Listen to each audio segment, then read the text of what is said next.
Good evening students. आज जैसा वादा किया था मैं एक नया चैप्टर आपके सामने लेकर आया हूँ, द फ्रेंच रेवोल्यूशन। चलिए इस चैप्टर की शुरुआत करते हैं हम सब आज। तो यह कहानी शुरू होती है फ्रांस के साथ, जहाँ पर आर्थिक समस्याओं के कारण, सामाजिक अन्याय के कारण और राजनीतिक भेदभाव के कारण लोगों के बीच में जो चलती आ रही परंपरा है उसे दूर करने की एक चुल सी मची थी। सब चाहते थे कि जो राजशाही चल रही है इसे समाप्त करके एक नई तरह की सत्ता लाई जाए। फ्रांस के समाज में यह कुछ प्रमुख कारण हैं जिससे लोगों ने क्रांति की बात को शुरू किया था। सन 1789 में उस समय के जो तत्काल राजा थे लुईस 16वां, इन्होंने अपने सारा का सारा धन समाप्त कर रखा था। कारण क्या है? शुरुआत होती है जब इनके परदादा थे, उन्हीं के समय से जो पैसे की बाहर जाने की प्रवृत्ति थी वो बहुत तेज़ी से चल रही थी। इन्होंने अपनी पत्नी के साथ, मैरिया एंटोनी, जिनके साथ इनका विवाह हुआ था, उनकी इच्छाओं को पूरा करने के लिए, उनकी मांगों को पूरा करने के लिए जितना धन वैभव उसके पास मौजूद था वह सब खर्चा करने में लग गया। उसने अपने कई मित्र देशों को आज़ाद कराने के लिए भी, ब्रिटिश सत्ता से आज़ाद कराने के लिए भी बहुत सारे पैसे खर्च किए थे। लगभग 13 मित्र देशों को उसने आज़ाद कराने की कोशिश की थी। परिणाम स्वरूप यह हुआ कि उसकी अपनी जो सत्ता है, उसका अपना जो धन है, यह धीरे धीरे कम होता गया और फ्रांस जैसे विशाल देश को संभालना उसके लिए मुश्किल हो गया था। इसके लिए उन्होंने क्या किया? टैक्स बढ़ाने की कोशिश की। ठीक, अब ये टैक्स क्या था? वास्तव में जो समाज था वह 3 भागों में बटा हुआ था। ठीक है, पहला था नोबेलिटी, दूसरा था क्लर्गी और तीसरा था थर्ड स्टेट, जो हम अगले स्लाइड में पढ़ेंगे। ठीक, इसमें केवल जो थर्ड स्टेट था उसी को टैक्स चुकाना पड़ता था, विभिन्न तरह से पैसे जमा करने पड़ते थे, जिसके लिए इसने लुईस 16वें ने स्टेट जनरल की एक मीटिंग बुलाई थी। ठीक, और स्टेट जनरल की मीटिंग में क्या होता है कि सबसे ज़्यादा जो रिप्रेजेंटेशन था यह था आपका थर्ड स्टेट का, और जो सबसे कम था वह क्लर्गी और नोबेलिटी तक का था। बट सारे के सारे अधिकार जो थे क्लर्गी और नोबेलिटी के पास ही हुआ करते थे। थर्ड स्टेट चाह कर भी कुछ नहीं कर पा रहा था। तो इन्होंने क्या कहा कि हम किसी भी तरीके से कोई भी एक्स्ट्रा टैक्स नहीं देने वाले हैं। थर्ड स्टेट के लोगों ने मिलकर एक नए नेशनल असेंबली की स्थापना की और इन्होंने चाहा कि फ्रांस में प्रजातंत्र आ जाए, डेमोक्रेसी आ जाए, एक नए संविधान का निर्माण वो चाहते थे। ठीक है, राजा ने इन्हें सप्रेस करने के लिए, यानी थर्ड स्टेट की बढ़ती हुई जो महत्वाकांक्षा थी, अपने समाज को, अपने देश को आज़ाद करने की जो इच्छा थी, इसे सीमित करने के लिए दूसरे सहयोगी देशों से आर्मी बुला ली। 1789 में जब एक अफवाह सी फैल गई थी कि राजा ने अपने सिपाहियों को भेजा है हम सबके घर को लूटने के लिए, हमसे बेघर करने के लिए, हम मारने के लिए, तो जितने भी पेरिस के लोग थे वो सड़क पर उतर आए और इन्होंने ब्रेस्टाइल, जो एक जेल था फ्रांस का, वहाँ पहुंचकर जेल के दरवाज़ों को तोड़ दिया, उसके गेट को तोड़कर उसके जो अवशेष थे इसका इस्तेमाल किया एक धरोहर के रूप में। सब अपने घर लेके गए छोटा सा टुकड़ा ईंटे का। ठीक है, ताकि यह सबूत के तौर पे रख सके कि कल मैं अपने बच्चों को दिखा सकूं कि फ्रांस की क्रांति का शुरुआत हमने किस तरीके से किया था। तो जैसा मैंने कहा था कि अगले स्लाइड में हम जानेंगे कि कैसे कैसे डिवीज़न हुआ था। तो देखिए, जो फ्रांस की सोसाइटी थी वह अपने धन के आधार पर देखिए, समाज में तीन विभाजन किया गया था जो आर्थिक तौर पर था। सबसे ऊपर आता था क्लर्गी। क्लर्गी का मतलब हुआ कि जो राजा और राजा के मंत्री सब। फिर आता था क्लर्गी। क्लर्गी में आते थे चर्च। ठीक है। फिर सेकेंड स्टेज, जिसे नोबेलिटी कहते हैं। यहाँ पर राजा, रानी, उसके मंत्रीगण, राजकुमार, या जो भी शाही खून से संबंधित थे, चाहे ड्यूक्स हो, मार्किसेस हो, काउंट्स हो, स्काउट्स हो, बैरन्स हो, नाइट्स हो, या फिर कोई भी व्यक्ति हो, इसे सेकेंड स्टेज में रखा जाता था। थर्ड स्टेज जो सबसे निचला स्तर हुआ करता था, इसमें सारे के सारे सामान्य लोग मौजूद थे, चाहे वो लॉयर हो, डॉक्टर हो, बिजनेसमैन हो, टीचर्स हो, मर्चेंट हो, सोल्जर हो, क्राफ्टमैन हो, शॉपकीपर्स हो या पीजेंट्स हो। और जैसा मैंने आपको पहले ही बता दिया कि थर्ड स्टेट को ही केवल टैक्स चुकाने पड़ते थे, चाहे वह क्लर्की को चुकाना पड़े, चाहे वो नोबल्टी को चुकाना पड़े। बात करते हैं कि उन्हें कितना किसको चुकाना पड़ता था।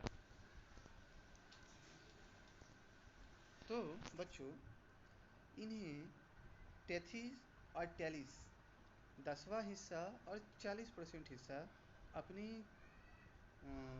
उगाही का चुकाना पड़ता था। ये जो भी उगाते थे उसका 10%, जिसे टेथिस कहते थे, ये क्लर्की को चुकाना पड़ता था। और 40% से भी ऊपर नोबेलिटी को चुकाना पड़ता था, जिसे टेलिस कहा जाता था। ठीक। यह जो टैक्स था, यह केवल कैश में ही नहीं, काइंड में भी कई बार हुआ करता था।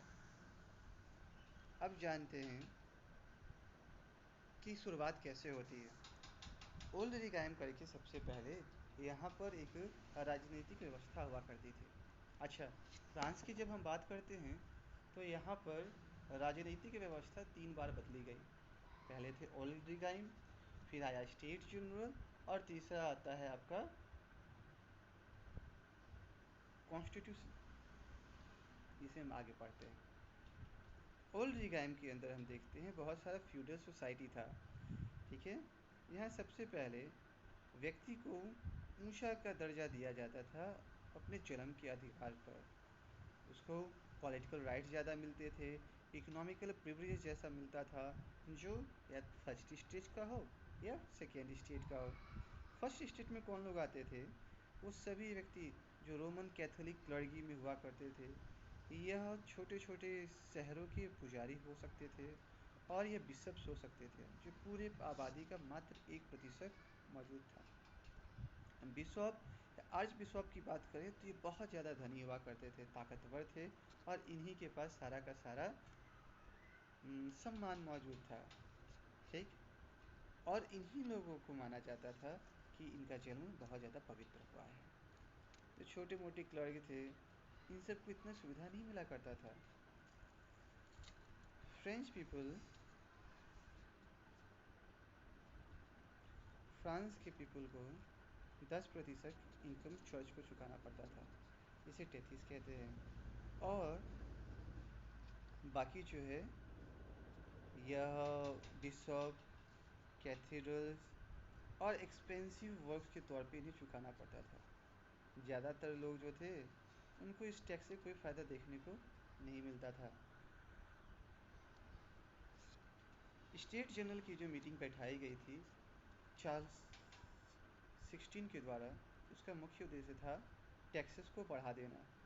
ये 1789 में बुलाई गई थी, और फ्रांस के जो फाइनेंशियल क्राइसिस के कारण वहाँ पे महंगाई, बढ़ती हुई महंगाई जैसे चीज़ों को कम करने के लिए क्लर्गी, नोबेलिटी और कॉमनर्स को यहाँ बुलाया गया था, जहाँ पर टैक्स का सबसे बड़ा भार केवल और केवल थर्ड स्टेट या कॉमनर्स के ऊपर था।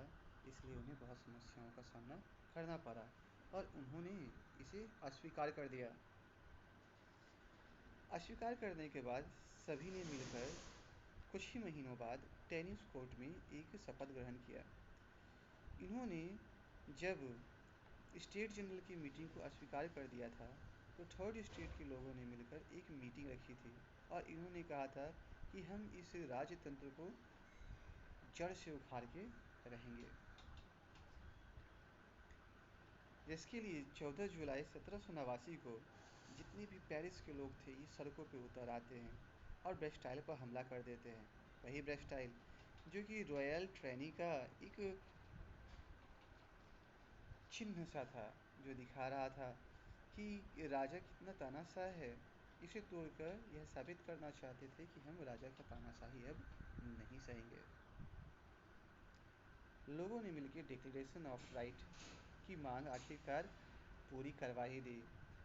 जब देखा किंग चार्ल्स 16वें ने कि अब उसकी स्थिति खराब होती जा रही है और लोग जो हैं वो बहुत ज़्यादा मजबूत होते जा रहे हैं, थर्ड स्टेट के लोगों ने एक तरीके से अपने लिए स्वतंत्र व्यवस्था बना के रख लिया था।